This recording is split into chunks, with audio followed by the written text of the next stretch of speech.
Hello, everyone. Welcome back to another episode of Whatever, Whenever, the show where we talk about whatever we want, whatever we want. I am Robin. And I'm the Mentok, the prophet, YouTube savior.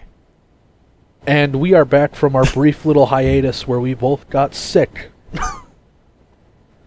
I was kind of like, it was like a 5-hour thing for me. Like when you brought it up, I think it was just exhaustion on my part.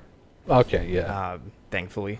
Yeah, like you were like exhausted. Meanwhile, I was like in bed, like chomping away on cough drops all day long, and had a headache. I thought you were gonna say lettuce. I thought you were chewing on lettuce again. No, I don't have any in my fridge right now. Let's see, Ricky, can we get like a goat chewing grass? No, God damn it. All right, so I didn't even do the intro properly. It's been that long. Oh, I yeah. did my YouTube intro. Oh, yeah. So for everybody just tuning in, I'm the whenever of this podcast. Oh, yes. You know? And I'm the whatever. All right, so I just wanted to start by saying, since I am the whenever of this podcast and I do things like predict the future and all that stuff, if you have been listening to our show up to this point, you know I'd said about 3 or 4 podcasts already that they're moving Breath of the Wild to 2023. I don't know which ones. I'm going to have to listen to all 21, 22 of our episodes again. Or are we at 23? We're at 22. This is the 23rd. Okay. Yeah, so all 22 of our episodes, I'm going to have to like do some compilation of all the times I've said Breath of the Wild was going to move to 2023. If you and lo and actually... behold, they made the announcement that it's going to be early 2023. And I said early 2023 as well. So, yeah.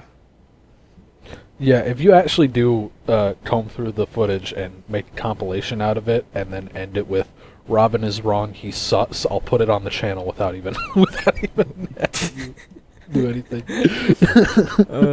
They doubt me every time. I don't know. Maybe I am just like... Maybe I am a credible source in the gaming community at this point. Maybe. Normally I just say things, but I say these things with a ton of speculation, but they're educated hypotheses, if that means anything. Is that a redundant statement? Educated hypotheses? Anyway. I think so. So yeah, just wanted to point that out because there wasn't that much else news aside from the moving of the date. So I don't think we really will have to dwell on that too long, but I just want to say to the gaming world, your boy is right again. How many times does this make? Is this like 3 or 4? I don't know. I think I'm like in the double digits because I did put out another like Sonic. I remember when I was doing like a Sonic video, like I was doing a breakdown of like this media release that they did. It was basically like for, stakeholders and all of that. So they just like released bullet points of what their plans were for the Sonic series and all that. And I remember this video's up on the YouTube channel, but I broke it down piece by piece. And like, I think the video's called No Sonic Game This Year or No New Sonic Game This Year. And everything I said in that was correct based on those bullet points. Yeah. Like, so I said that Colors Ultimate, which was just a rumor at the time, would probably be the game released in fall of that year. And then like they would announce the new game for 2022, which is what happened. And so I said, yeah, based on this, it doesn't look like there's going to be a new game. They're probably going to double down on mobile games, collaborations, and, presentations for the movie and all that stuff. And all that came true. So, I I don't know. Maybe I'm just good at this. Maybe I should be one of those guys on like those freaking E3 talk shows because I feel like those people don't know what they're talking about, R.I.P. to E3, by the way. Yeah, rest in peace, E3. I think it's officially dead. I don't see it coming back after canceling, this year, but yeah, maybe we'll see it in like a smaller setting. Yeah, maybe E3 will go like full indie. And then we'll just get only indie games, and it'll be like this like indie nostalgia bait retro thing that a lot of things try and be these days. Sounds like PAX. They would have to like differentiate itself from PAX somehow because PAX took that niche from them. Yeah. Well, speaking of Sonic news, um, I know you haven't seen the movie yet, Robin. I've seen it 3 times, coming up on 4 this Jesus weekend. I'm gonna Christ. see it a 4th time. Is it really that And good? This this is not me like going over and over just to see it. Like all of my close friend circles want to see the movie with me. So instead of everybody collectively going together, I've gone separate. Well, okay. No, the first time I went was strictly business. It was for the Mentok channel. And then everything after that was like amongst friends and stuff.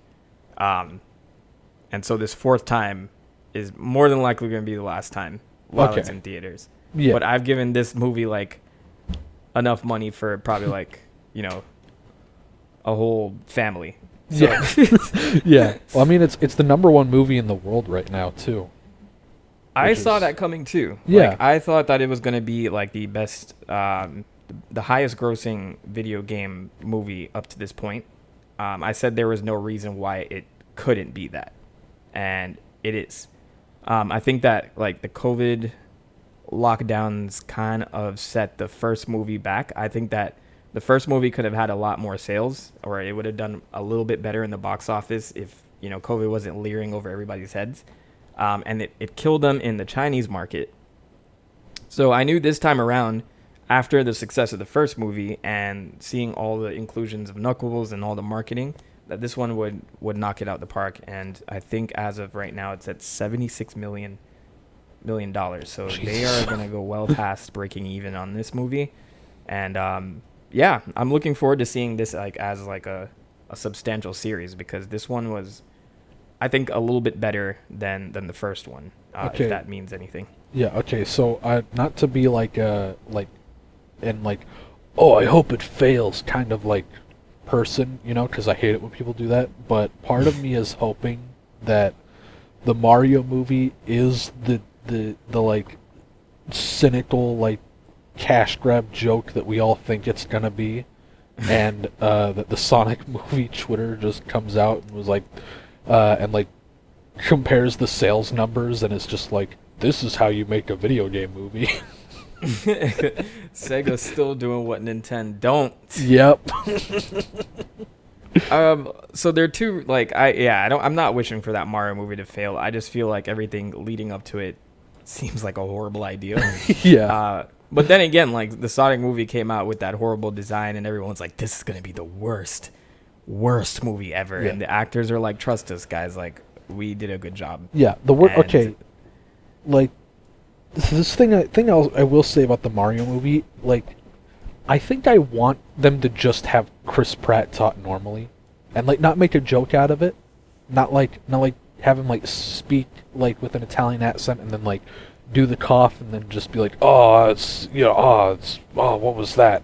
Sorry, and then just talk like normal Chris Pratt for the movie. I want him to just talk like normal Chris Pratt for the entire movie and not try and do an Italian accent, because I don't think Chris Pratt can pull it off. I hope, like, I hope that's the reason they hired him, just to like make Mario a little bit more serious. I hope so.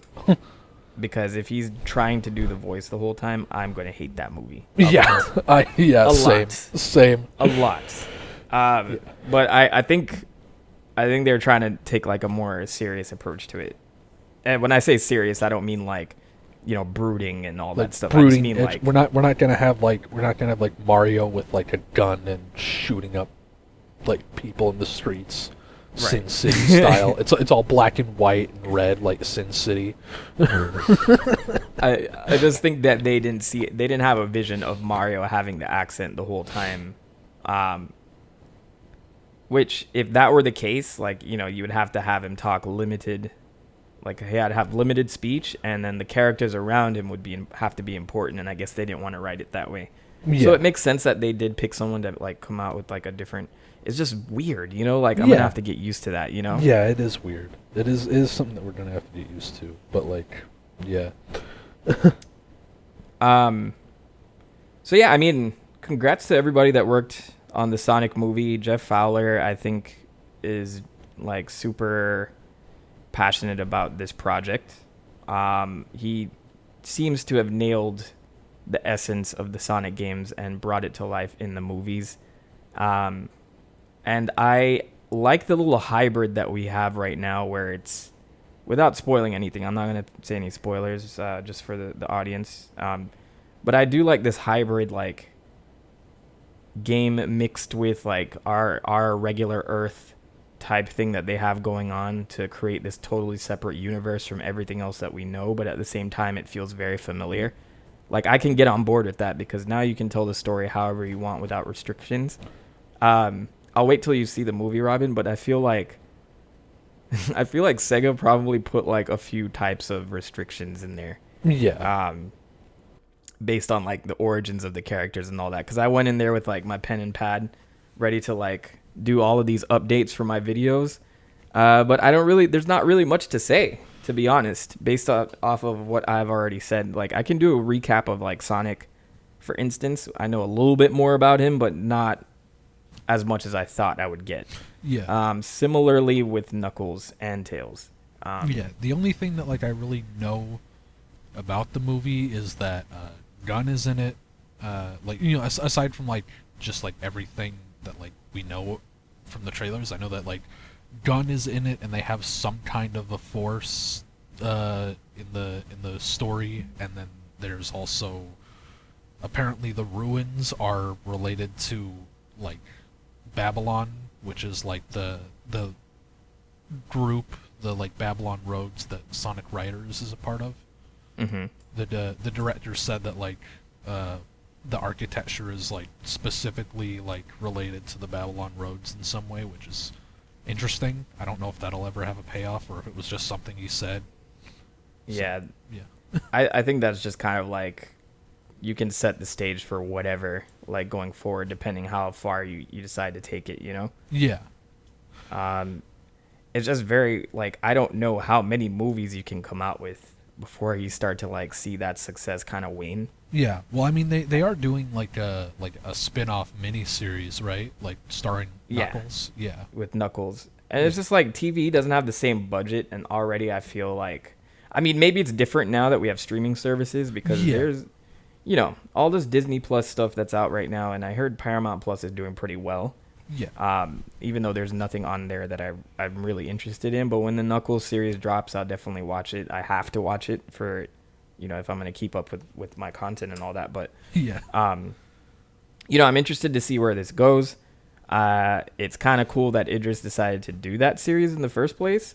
Yeah, I think it really shows that he like is like interested in like the character, and he's not doing what like a bunch of Hollywood actors have done in the past, where they're like, oh, it's just a stupid video game movie, I can put in the bare minimum. No, he's actually taking it seriously, and Jim Carrey is doing the same thing as Eggman, which is pretty interesting. Yeah. So I think that the actors in the first movie were probably had their doubts at first. Yeah. But after the first, but they all seem to like, I mean, if the movie does well, then they're banking too or whatever.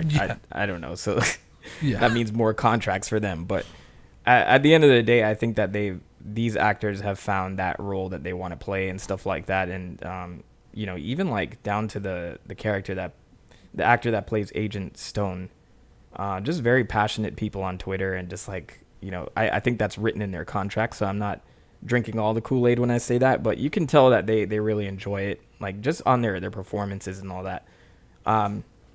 So it's good to see that they're on board for that. There's rumors of Jim Carrey retiring, but I honestly think he's like doing like a soft retire, you know. So if he likes the script enough, or if, you know, there's enough evolution as Eggman, and he said this in an interview, and I'm not spoiling anything, by the way. Again, another setup here, but he said in an interview prior to the release, like, he normally does not do sequels because he feels like there's nothing left to explore for certain characters that he plays. But he feels with Eggman, he knows about like this evolution of him being just this warped doctor in the first movie to like this crazed madman that has like this thirst for power. And he said he wants him to constantly evolve, and he actually like pitched to the director and writing teams like, hey, can I be Fat Eggman like sooner? And they're like, no, we still want to explore this a little bit. So they're keeping him on his toes as far as like this evolution of the character, and like, you know, putting in certain things to you know, constantly have that growth. So if they write it properly, I think that they can get him on for, you know, 1 or 2 more films. Yeah, definitely. Like I don't know. It's weird. Like I've said this several times before, but like I'm not like a big Jim Carrey fan. I don't really like him a lot. I don't think he's all that funny in like a whole bunch of things I've seen him from. I don't like the Ace Ventura movies like at all, except for like the scene where he has the 2 stakes in his leg and he's like screaming and pointing at both of them back and forth. That's like the only joke I really laughed at in those movies. But like it's very 90s comedy. It's a different time. Yeah, and I mean Truman Show, I like the plot of it, but I haven't seen it, so I don't know. Maybe I'll watch Truman Show one day and be like oh, okay, yeah, he's good in this because everyone says that. But I don't know. I'm just, despite not being like the biggest Jim Carrey fan, I don't mind him as Eggman. I think he does a good role, like a good job in the role, and I'm interested in seeing how he's gonna like be whenever I get around to watching this movie in theaters. Yeah, because his personality is not one-to-one to like the games or any other media, Sonic media that's come out, because we've seen tons of different Eggmans, right? We've seen the super serious one like in the cartoons, and then a moderately serious one in older games, and then like kind of a goofy one in newer games, and then a kind of goofy but not as goofy in Sonic Forces, and then the total goofball in Sonic Boom. Yeah, exactly. Yeah. Mike Pollock does a great job with all of those, by the way. Yeah. And shout out to Dean Bristow, rest in peace. That was my original Eggman. I just love that voice actor so much. He killed his role, basically. But I think that, you know, he carries a presence of Eggman. Like, not for 1 second do I look at it and I think, okay, yeah, that's not Eggman, or this is not what Eggman would do. Like, a lot of times he does, like, this Jim Carrey thing, you know, like, where he's extra and very Grinch-like. Yeah, but, and he yells in someone's face, like, a few times. Yeah. Yeah. But I can believe that is Eggman, you know, because Eggman is always very outspoken in that sense. And the fact that I know that he wants to grow with that character, I can't hate him for it, you know. So I love it. Yeah, for sure. And, actually, I do have a little bit of a story that you and the audience might find funny, relating to... Let's hear it. Yeah, so I went to Build-A-Bear with my brother and his boyfriend recently, like about a week or two ago, right? The reason I went there is because they're doing a promotion with the Sonic movie where you can get Sonic, Tails, or Knuckles. Yes, I recall seeing that on Twitter somewhere. I'm like, man, I have no Build-A-Bear close to me. Yeah. I can't imagine me, like this 30-plus-year-old guy, like, hey, let me get the Sonic one. Well, yeah, that's kind of where this story is heading. Oh, okay, go ahead then. So it was like 6 p.m. or something, right? And it was like dead in there. Thank God. But like I walk in there, and I don't know if you guys know this about me, but like everywhere I go, I wear like a mask and like a face mask, obviously because of A, COVID, and B, I just don't like showing my face to people. And then also I wear like gloves, like winter gloves, everywhere as well, because I don't like my hands being seen because of insecurities. But so what you got, right, is you got like 2 like essentially 18-year-olds, and then this short, hunched over like dude in a beanie and a mask and like a scarf and like a big fucking like coat and baggy pants and gloves with like long blonde hair, hunched, shambling into the store, and he like just goes up to like the big wall of like skin suits, picks up Tails, and goes over the counter and was like, "Yeah, I'd like to get this guy stuffed." so there's like this shambling mess. I forget her name, but like it was this nice black lady, and you know, shout outs to her for like trying to make me not feel like I was a weirdo for being in there. But like she was like, yeah, there's a voice pack for him, do you want to put the voice pack in? So of course I said yes, I'll press it. I actually have him right here, I'll press it if you I don't know if the mic will pick it up, but I got his voice pack. Here's a voice line from him. I don't know if the mic picked that up at all, but that's cool. I didn't hear it, so I don't know. Yeah. Well, maybe it'll come out on the audio for you. Yeah, maybe. But yeah, no, so like I'm in there. I'm like, yeah, I want the voice pack, and then she's like, oh, we've also got this cute little scent things where like you put it in like their head or something, and then it smells like cotton candy. And I was like, sure, I'll get that. Just kind of like not being in there for the first time in like 10 years or something, and I'm like, yeah, sure, because I don't know what I'm doing. And then she goes to like stuff him on the machine, and I'm just kind of standing there awkwardly. She looks up to me, and she's like, so do you want to do the heart ceremony? Oh no, wait, what is that? You don't know about the Build-A-Bear heart ceremony? Is that where you get the certificate? No, the heart ceremony is where you take like the little felt heart, and then you rub it on your against your heart, and like rub it in your hands, and then you make a wish on it, and then you put it in the bear. And then I remember doing that when I was a kid, and then so I immediately looked at her and I was like, no, I think I'm good. And then she was like, man, you had to go all the way. You can't just get the bear. You have to like do the heart ceremony and everything. That makes it official. No, she was very nice. She was like, yeah, I kind of figured you wouldn't want to. So then I just picked up one of the hearts, and then she puts it in the in tails, and then I'm just sitting there like, oh God, I'm 22. What am I doing? Thank God there's no brats running around in here. and then I go like look at the clothes section. And I'm just like not seeing anything I want, and then so I just get like the single like the Sonic foam ring that they have for like the hand attachment. I get that. Yeah. I go to pay, and then I remember, oh no, you're not allowed to pay until you do the certificate. So I got the certificate printed out. I named him Miles because, miles per hour.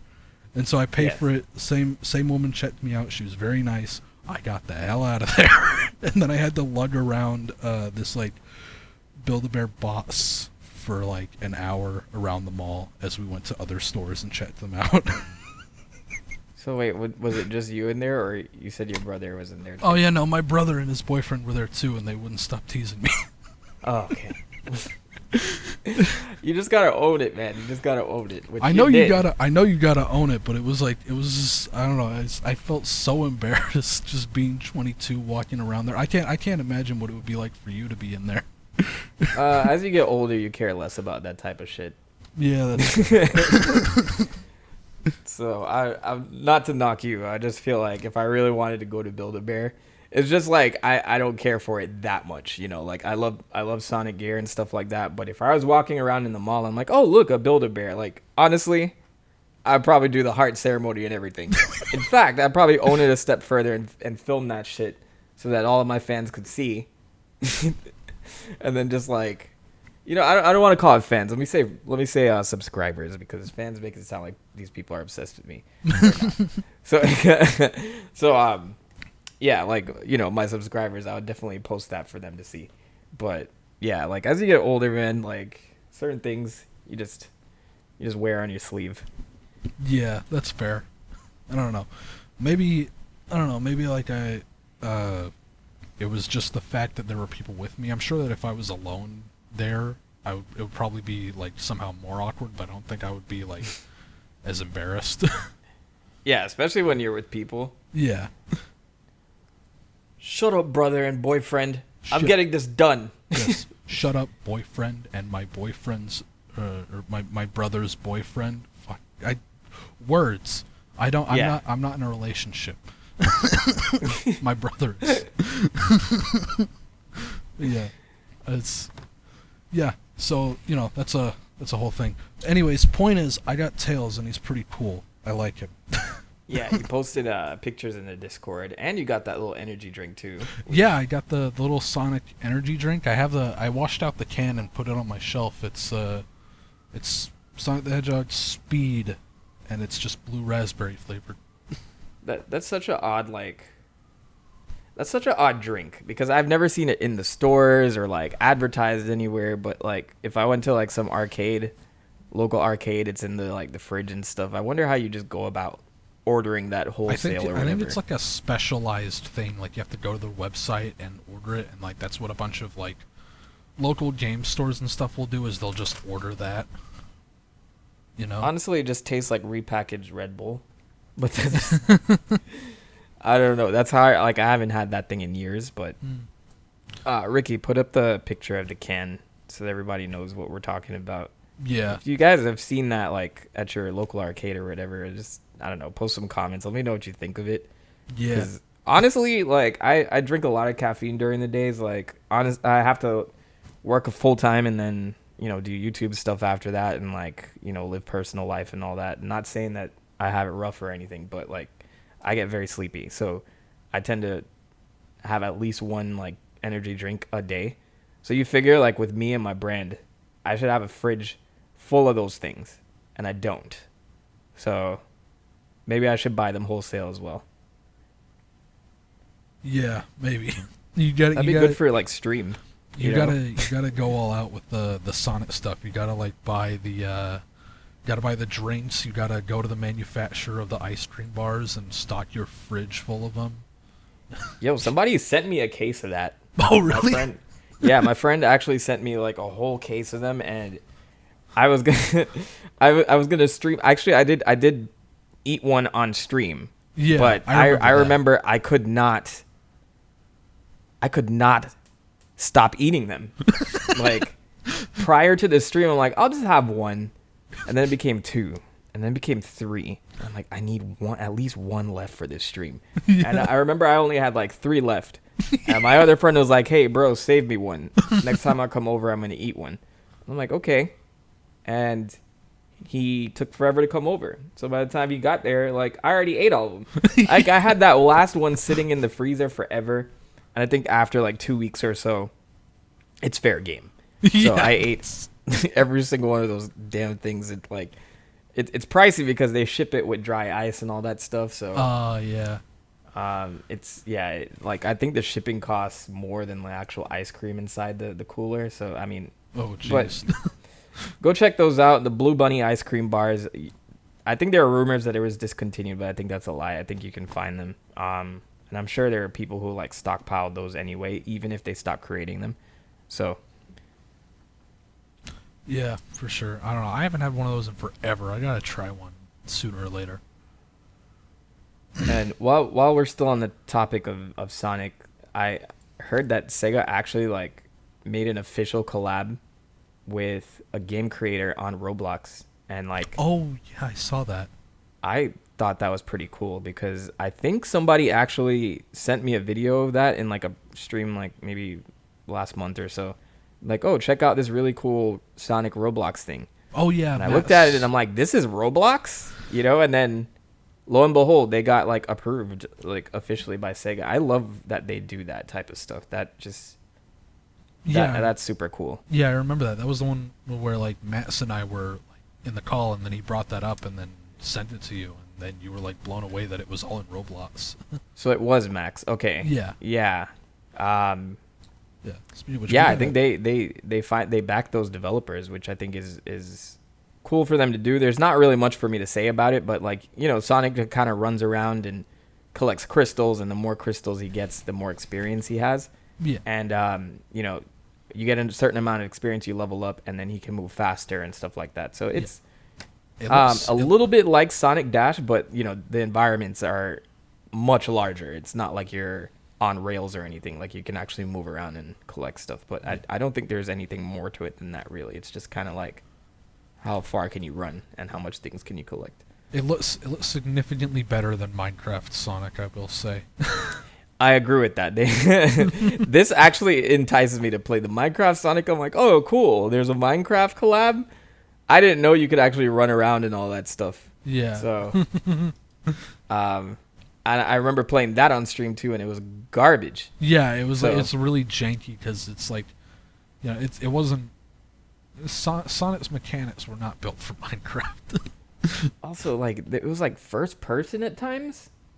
Yeah. I mean, no, I was being dumb. I was playing in first person. I'm like, why is this in first person? But there's a button to switch to third person, which is what's intended. Yeah, you were playing it like how you normally would in Minecraft, where you played in first person, but you didn't switch to third person. That was my mistake. I won't Yeah. blame the game for that. But like, Yeah. can you imagine like going through the loop-de-loops and like try to nail those jumps? Come on. Honestly, you should be locked in third person for that game, Yeah. for that mod. But whatever. Yeah. Anyway, we talked a lot more Sonic talk than I thought, but whatever. That's my expertise. Yeah, it's your expertise. I like Sonic as well. I had a funny little story to share, so it checks out. So we got to go from funny stories to kind of some sad news. Yes, unfortunately. Yeah, I think that we needed some time to talk about this because, I guess was it yesterday? Yeah, it was yesterday as of recording. That would be April 12th. So we're dating this, but Yeah. Gilbert Gottfried was announced dead yesterday from health complications. I believe it was like heart complications. Yeah. Which at the end of the day, like for older men, or older men and women actually, because this is heart disease is pretty common, especially in the United States. But yeah, it was heart complications, and the family put out a statement. Very similarly to like other comics, they kind of kept it on the down low and didn't mention really the difficulties he was going through, and just finally released a statement. So honestly, if you guys are not familiar with Gilbert Gottfried, I think like the first time I really encountered him was Iago in Aladdin. Yeah, that's where a lot of people would recognize him growing up, is that he was Iago the parrot in the original animated Aladdin, and then he was also the Aflac duck for a good while until he tweeted out a bunch of tsunami jokes when the 2012 earthquake happened in Japan. Yeah, and they dropped him. Yeah. Which I think it's funny that even all the way back then people were getting canceled for shit they said on Twitter. That's when it started though. But yeah. Like that was like, okay, that's highly appropriate. Let's remove him. Yeah. Now it's a lot more ridiculous, but but Gilbert Gottfried is like one of those old guard lewd comedians, like with very, very dark humor. I first encountered him in Aladdin and Iago. He played Iago, and then after that I saw him a lot more. He was a very prominent person and comic amongst like all the other comics out there, Whoopi Goldberg and Norm Macdonald, and he had all those old guys. He had like a very distinct voice where like even if you didn't know who he was, you recognized his voice. Like I didn't realize this until recently. He was like the dentist guy from Fairly Odd Parents. Like that makes sense. Yeah, I didn't know that. Yeah. Yeah. That's why the voice sounds so that much. I guess with his like that specific voice, he can deliver humor in a very specific way, which was his gimmick. But he was very much respected amongst his comedy peers and things like that. I think the last time that I saw him though, funny enough, was in an Angry Video Game Nerd episode. Oh yeah, that came out last year. Yeah, I think it was actually the year before, but yeah, he played Fred Fox. He played Fred Fox, that's right. Yeah. He played Fred Fox. He was like, a lot of people said they didn't like that episode, but I don't know. It's you can just have Gilbert Gottfried say anything pretty much, and he sounds funny. So it's a very specific type of humor. Yeah. Like much like Jim Carrey. I can't say I was a huge fan of like his comedy. Yeah. And it's not what he said. It's like how he said it. Yeah. Because I'm okay with dark humor from time to time. Like I don't shy away from that type of stuff. But like his delivery wasn't always like the greatest for me. Like it didn't make me laugh too much. Yeah, but I respected his like, I guess, offensive type of humor that a lot of people were scared to tread. Yeah, no, he was like one of the people who didn't care really, which is like admirable. Like he was known for like his for being on like Comedy Central like celebrity roasts and stuff. Yes. And because of that, he was invited to roast like George Takei in person at like his birthday party or something. It was like a fan event. I don't know the details, but I know that like there's like a panel set up and like they introduce him. And George Takei, for those of you who don't know, he's gay, and his Some entire say he is the first openly gay person of all time. some people say that, but I don't think that's true. I don't. It's not true, but Yeah. like definitely he was like the face of it for a while. Yeah, he was definitely the face of it for a while. But like he was sitting there like Gilbert Gottfried gets up and for like 15 minutes straight he says essentially the exact same joke over and over, where he just says, which the punchline is just that he is saying the F slur in front of George Takei, and Yeah. George Takei was eating it up. He thought it was the funniest thing ever, and I don't know. I just you know I fully understand why some people like don't like that kind of humor or think like, oh, you shouldn't say that, and like I don't want to make this like a debate on like if that's okay or if it's not okay, but I just you know you gotta like admire the fact that he had the guts to do that, like and also just give props to George Takei for like rolling with the punches and you know thinking that it was funny and not getting too upset about it, because he knew it was just a joke and his bit and all that. Yeah, and I've noticed that like that is how Gilbert Gottfried delivers a joke. Yeah. It's using his voice, saying things like at a slow pace and being repetitive about it until like you've gotten past the shock factor and like he's penetrated your defenses and you find yourself laughing at something fucked up. Yeah, like that's definitely one of the styles he did. Another was like his famous roast of Roseanne Barr, who we all know today is insane, but back in the day was pretty popular because she had the show Roseanne that I think my mom watched growing up a lot. But yeah, like he's famous for like when doing that, he like opened it up with him roasting the other celebrities who were roasting Roseanne, and then he roasted Roseanne, which I thought was pretty great. Yeah, he's always been pretty good at those roasts. And in hindsight, those Comedy Central roasts are always so random. They always pick some random people. Yeah, I mean like Gilbert Gottfried roasted frickin' David Hasselhoff, for crying out loud.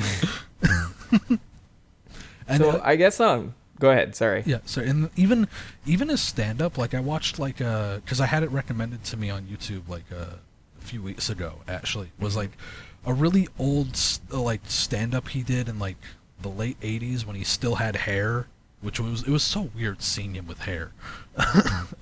Like he was doing like impressions of people, and he did this really spot on spectacular impression of Jerry Seinfeld. Like I actually was like confused for a second. It was pretty great. But yeah. And this was on Comedy Central? No, it wasn't on Comedy Central. This is back when he was like doing stand up, I think. Oh, stand up, yeah. And like that's kind of like the thing. If you're ever going to be a popular comedian, you have to do stand up.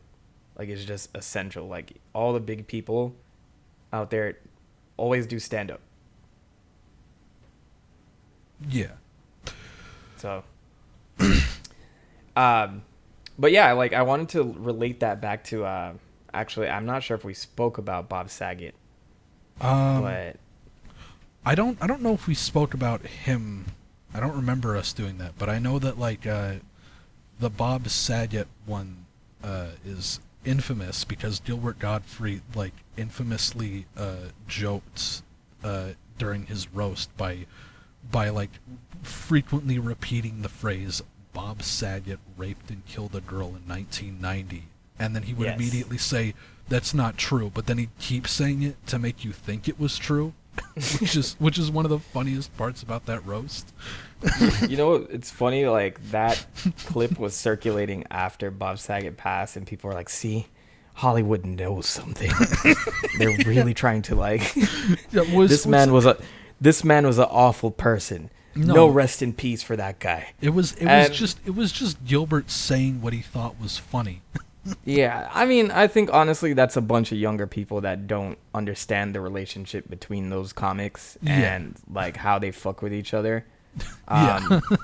Because like all of those guys performed at the same comedy clubs. That's why I mentioned like, you know, everybody had to do stand up. So you know, everybody's performing at the same comedy clubs, and you know, one might get bigger than the other, but they still hang out. They still check in on each other. So Bob Saget was one of those people that was very ingrained in that, you know, comedy circle. So a lot of inside jokes among those guys. That's why a lot of people like that roast, because he knew all of those people very, very closely. So, but yeah, I mean, he's another comic that was had very similar humor. Him and Norm Macdonald as well, and like him and Gilbert Gottfried. And it's funny that they just, you know, passed like very close to each other, you know. Yeah, because they were like part of the same group. Yeah, it's like, it's kind of crazy too. Like even like they were like so accustomed to like joking about like each other dying or something too, that like in an interview that Gilbert did with like I think NBC or something, he was like very solemnly like yeah, when I heard the news that he died, I didn't believe it until like I got confirmation from his family or something, you know. It's like, I don't know, it just kind of sucks, and it doesn't even feel like he's gone. Like it feels like it feels like Gilbert made like an April Fool's joke a few days late, and that like in a month he's gonna be like, haha, I'm not actually dead. But I know that's not gonna happen. Yeah, I mean, yeah. What was interesting about how I found out too was like I was just scrolling Twitter, and you know, George Costanza, is that his name, from Seinfeld? I think so. Yeah, he said something before the family posted on Gilbert's Twitter. Yeah. So he's the one that like dropped the news prematurely, and the comments are like, that's very much like George to be the one to announce Gilbert Gottfried's passing. Yeah. It's just like, you know, it's just something he wasn't supposed to do. But I mean, I'm sure that they weren't, you know, the family was impressed over that, because, you know, they tweeted a few minutes later after that. So it wasn't a huge deal, but like, I just found some humor in that too, that he was the one to drop the news ahead of everybody else. Yeah. I don't know. It's like, I know that like a lot of time whenever someone like dies, there's like sadness and stuff in it, and like, you know, obviously there should be like, you know, because someone died. That's not fun. But right. Like at the same time, it's okay to like, you know, find some humor in the situation, I guess, as like a way of coping with it. Like I'm sure that like I didn't know the guy personally or anything, but I'm sure that like Gilbert's probably in like heaven or fucking hell or whatever is out there right now, and he's probably like sitting there being like, oof, I really hope someone's making some good jokes out of my death. Yeah. Because like these comedians, I'm pretty sure that's what they want to, you know. And yeah, I guess like outside of what I know of like his stand-up and his characters, I wasn't too close to him, but he's like someone that just seemed to be a part of my childhood, whether I liked it or not. Yeah. So it's just like, you know, that's something to wrap my head around, and I can't help but think of like all the other comics and like others that have passed away like within the last few years that kind of shaped my childhood. You know, Bob Saget was like the main actor in Full House, right, which I watched a ton of. And like when those people start to go, you're just like, man, the old guard is leaving. That means it was, one, I'm getting old, and two, is just like, man, like those are the people that shaped like the entertainment that I used to watch, and it's kind of wild that that's happening, you know? Yeah, and like part of what like kind of makes it hit even harder is that like, you know, there's just it's like Gilbert wasn't even like exclusive to like just my like childhood growing up too. He was like a part of my adult life as well. Like when I was younger, I saw him like in cartoons and stuff that I liked, and then when I grew up, I saw more of like his stand up and comedy, and even like most recently he played God in Smiling Friends, which is oddly fitting. Oh, he had a role in Smiling Friends? Yeah, like it's kind of a spoiler, but I don't think anyone really cares. But like in the last episode of the first season, Charlie goes to escape hell, and the way that he escapes hell is that God comes down from heaven and like rescues him, and God is voiced by Gilbert Gottfried in that. Like his voice is always so distinct, so Yeah. you would be able to know like immediately. Yeah. Yeah, it's pretty great.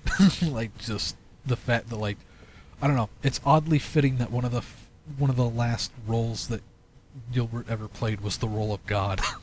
God, yeah. Yeah. Well, I'd like to just say for the record, rest in peace to Gilbert Gottfried. That's another legend, another comedy legend in my opinion. Even though like, you know, his humor wasn't necessarily something that was up my alley, I respected him as a comic, and you know, Yeah, like I think that he deserved a few words on the podcast. yeah. Yeah, to give like some of the younger people like some reference. Imagine if like tomorrow you woke up and like Hannibal Buress or like Eric Andre or someone like that had died of like a heart attack in their sleep or something. It's God, don't put that in the, don't manifest that. No, I'm not. Full disclosure, if that happens, you can all come to this video, like tag the moment I said that and said, "Fuck you, you killed so and so." I will fully own up to that. But no, I don't. Technically, yeah, like technically, I'm the manifester in here anyway. So you know. Yeah, it seems like everything I say doesn't happen, and then everything you says does happen. So as long as you don't predict any deaths, I think we're good. I'll refrain from doing that. Yeah. Publicly, at least. Publicly. Yeah. That's fair. So yeah, you know, rest in peace to Gilbert Gottfried, and you know, while we're at it, Bob Saget, I'll throw him in there too, because I don't think we talked about him on the pod before. Yeah, I don't think we ever talked about him. I only know him really from Funniest Home Videos. That's what I saw him in. Yeah, and that's back when it was wholesome. Yeah, that show's still on the air. This is wild. Is it really? That's weird. Yeah, I didn't know that. I thought like you may as well call that show YouTube now. Yeah. But you know, that was a very important show back in the day, because how else will we watch that stuff, you know? Yeah. Just the world of VHS tapes. So you had to watch that show to watch little kids bust their ass on the water slide and stuff like that. Yeah. I don't know. I guess for our final topic, yeah, I want to talk about the lead up to PAX East. By the way, I'm going to PAX East, so if you're listening to this podcast, I'm probably there by now, or I will be there when it happens next week. At a certain... We already dated this anyway. So yeah, we April 21st. April 21st or the 24th. I'm not sure if I mentioned this on the pod, but I actually applied for like a media badge, or as a content creator. And I'm like, yeah, fat chance, but whatever, let me try this. And they actually like granted me one, which was quite humbling, because, you know, like when you start getting free shit for just being a YouTuber, that's when you really feel it, I guess. So now, like, I need Raid Shadow Legends and NordVPN or Surfshark VPN, because that's the one that's going around now. I need Surfshark VPN to hit me up so I can do an ad for them and pretend I'm different from everyone else. ExpressVPN. ExpressVPN. I wonder if you have to, like, reach out to those people. I think you have to, but... No, I think, like, once you reach a certain point, they start reaching out to you as well.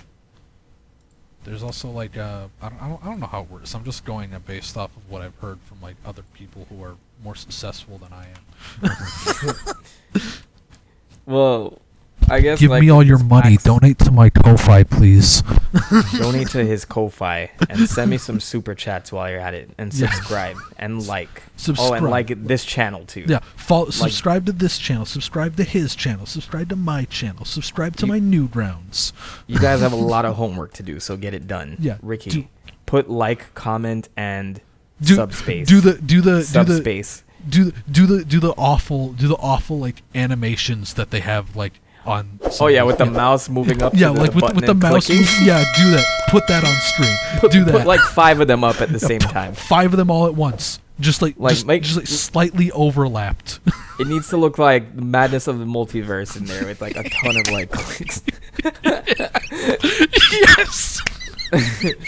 Anyway, so I got the invitation to PAX, right? And the moment that I got the badge approval, like all these PR people start to reach out to you, because if you're media, they want you to go see the person they're representing's indie game. Mm-hmm. And yeah, I got a ton of those invites, and I like my emails are just filled with them. I'm just clicking through, looking at each game. They're like, book an appointment with us, book an appointment. And I'm like, I don't know which game to play. Like, I was just hoping to just walk around and see what I liked, but at the same time, I probably should book appointments. I really don't know what to expect. I've everything that I've read about PAX, everyone seems to have a grand ass time, and everyone seems to like the after parties as well. So I can't wait for you to like drunk test me during like an after party and be like, "Yo, wish the podcast were popular so you could be here." Yo, I'm about to stream right now. Get on Discord. Like, I have like freaking green beer and necklaces around, like the little Mardi Gras beads around my neck and stuff. PAX. You're wearing like all 4 of the different like Sonic Ice necklaces that are like $150 each, and then I'm like looking at the stream, I'm like, how'd you get this shit? And he's like, bro, I just got it. PAX is the shit. That didn't sound like me, but you know, who knows what PAX will bring out of me. But you go to PAX and then you come back in like a sports car and with like a rock star attitude.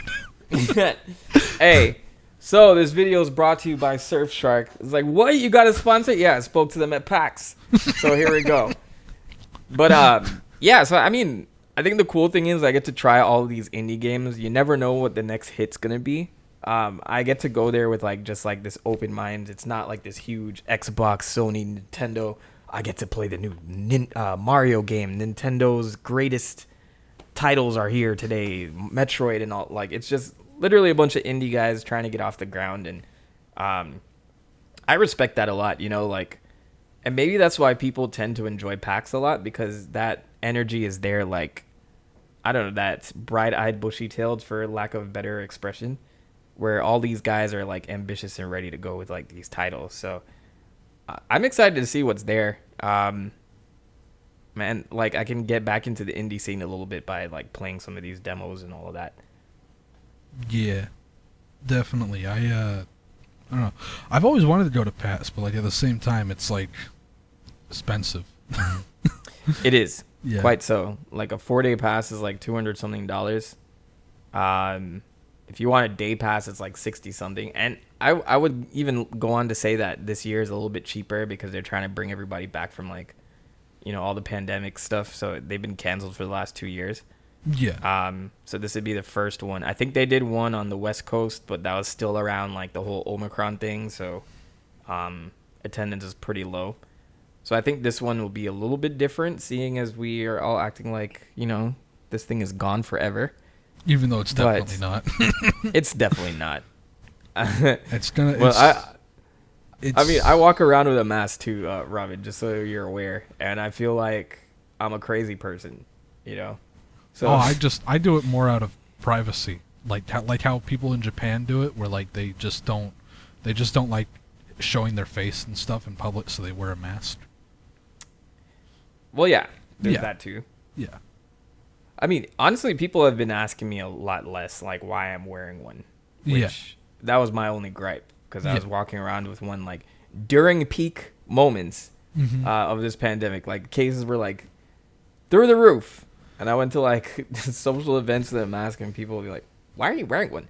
Well, I'm like, I'm not asking you why you're not wearing one. So like, let's, I think part of it too is that you and I are on is at polar opposite ends of the country, where like you're in America's penis, Florida, and I'm all the way in Washington, and I don't correct me if I'm wrong, but I think it's a bit more red down there than it is up here. So that could be a factor. Honestly, and like, I don't like, I am in a very, Miami's a very different city. Yeah. It's like, it's not even red down here. Like the state of Florida is red. I think that every election down here tends to lean, Democrat most of the time. But the way people carry on, this place is like, for lack of a better word, like lawless. So people have this idea like, I'll go down there if I have a ton of money and I'm going to go out and party and be around a bunch of pretty girls. And that's what everybody in the country sees this town as. And so with that mentality, it slowly built itself into that kind of thing. So it's kind of like how everyone saw Seattle as like this place where all the like hipsters who like are obsessed with art and stuff go, and then it became the place where a bunch of hipsters who are obsessed with art live. Exactly. Yeah. If you say it enough times, you'll just go along with the flow and become that place, because if you're not, then you're just disappointing the people that are coming there to spend money to be in a place like that. Yeah. So I think it took some time, but this place is definitely like that, and like the way the rent's skyrocketing these days, it's gonna be like that little. They're trying to be like a Dubai in the middle of United States. So I guess that's the best way to put it.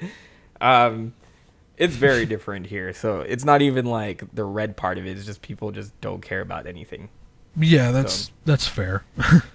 So yeah, after trash talking my hometown for a bit, I do that on the regular though. So if anyone else is from Miami, don't leave any comments. I don't want to hear from you. It's here. Don't worry. I'll join in. I'll join in. I was born in Everett, Washington, and that place is a shithole full of tweakers and games. Have you ever met anyone that likes their hometown?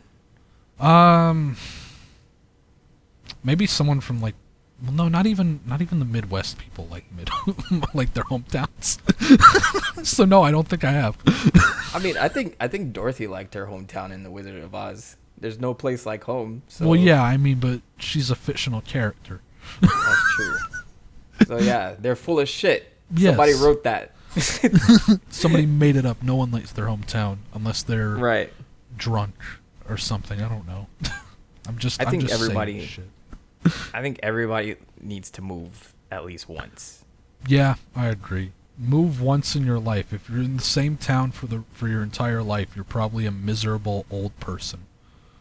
It's like an abusive relationship. You just can't. Like, I think people tend to like just get stuck where they grew up, even though like they see. I'm not saying this is everyone, but like people see more for themselves, and then they like never leave. Yeah. And if they do leave, they come back. So I mean, hey, if you leave and come back, that's one thing. Yeah. But I always encourage people to leave. There are people who just like kind of just. And I know there are certain people who don't have the means to move, but the people who do and just say, yeah, like I hate this place and I don't want to stay here, and then they never leave. It's just you're limiting yourself, in my opinion. It's like, have you ever? That's why I think it's always. Have you ever considered the problem might be you? Could very well be. Yes. I honestly do think it's the person though. I mean, the city, like someone who goes from somewhere else to your hometown might have the time of their life. But I've always had this idea, like, you can't run from your problems. Like, make sure you're moving in good faith just because you want, like, a change of scenery, you want to meet new people, you want to, just kind of, like, have things that are different. I think that's good for people. But if you're doing it to run away from a problem, that's probably not the best faith to go about it in. So, I'm just making sure I'm setting the record straight on that one. Yeah, I totally get you. So yeah, I'll be at PAX next week. If you guys are going to PAX, I don't know how you can reach me. Just look out for me, I guess, in the convention center. It'd be weird running into someone that watches my channel. That still has not happened. I haven't run into anyone in the wild. I don't know how I would treat that situation yet. But as the subscribers go up, the likelihood goes up as well. So. Yeah. Yeah. Hopefully it doesn't get to the point where, like, I remember hearing a story from, I think it was Call Me Carson, where, like, he like, would just go to his the same grocery store, like, every week, and then one day he went there, and then, like, 5 people recognized him, and then he went there again, and even more people recognized him, and it got to the point where he just couldn't go to that store anymore. Oh, wow. Yeah. Yeah, I mean, that does happen, though. I can see that happening. That's why, like, celebrity lifestyles, like, I couldn't live that. Yeah, me neither. If I become like if I ever get famous enough to where people recognize me out in public, I'm just going to become a hermit my entire life. And it's funny, like, I think you could have, like, 200, even up to 500,000 subscribers on your YouTube channel, and you could still probably get away with walking around in public without people being on your ass. Yeah, I mean, like, maybe you'll get, like, one person, like, every, like, year or so who will be like, oh, I know you. But, like, aside from that, probably not. Right. Yeah. So, but when you're, like, a celeb, paparazzi and all that stuff, that's the lifestyle I can't get behind, and I just... Yeah. I would never want to be that famous. I don't know. Yeah, me neither, honestly. Watch tomorrow, like, I just go viral and I'm like PewDiePie levels of subscribers. and then you gotta learn how to live with it. Like, Jesus Christ, this is not what I asked for. It's the Mentok. Get him. You got like a bunch of fangirls and stuff, and then people start shipping us together and drawing art of it on Tumblr, and we both come on the podcast and are like, "Hey, can you not do that?" And then they try and cancel us. They try and cancel us. Then they would draw more. Hey, Mentok and Robin said not to ship them, so I shipped them. Yeah, and then they try and cancel us on Twitter for saying that shipping us is weird. Right, we're called homophobic for not saying saying that we don't want to be shipped. Even though I'm literally bisexual. That doesn't matter anymore. That doesn't matter anymore. Yeah. You can be whatever and like be a part of the group at the same time. Yeah. Twitter will cancel you. They'll find some reason to do it. So yeah. Get them lawyers ready. Get the attorneys ready. Get that LLC ready. Yeah. Anyway, well, that was a huge tangent, but whatever. Yeah, it's been a while. It's been a while. Yeah, it's been a while, and we had to make this episode bombastic and a little depressing towards the middle. But it needed to be done. Yes. All right. Did we miss anything? Probably, but who cares? It's been an hour. We're at the hour anyway. Yeah, we're at the hour. We're over. If y'all want to hear more of us, listen to the rest of the playlists that we have. The one playlist. We don't have a playlist, do we? Just watch the rest of our videos. Just watch the channel. Just watch the channel. And if you're out of episodes, then go watch my channel, because I have over 100 videos, and I think maybe like 30 of them are good. So like. Go watch that. And if you're bored of his channel, read my articles on Newgrounds. Like 2 of them are good. No, I'm just kidding. Actually, the April Fool's one that I did was pretty interesting. I like that one though. Yeah, I thought that was a nice little switch up. Yeah. All right. Say the thing. Take us to another hometown. All right. That is going to be it for today's episode of Whatever Whenever, episode 23. Yay. Yeah. Thank you all for watching, and we will see you all later. Peace.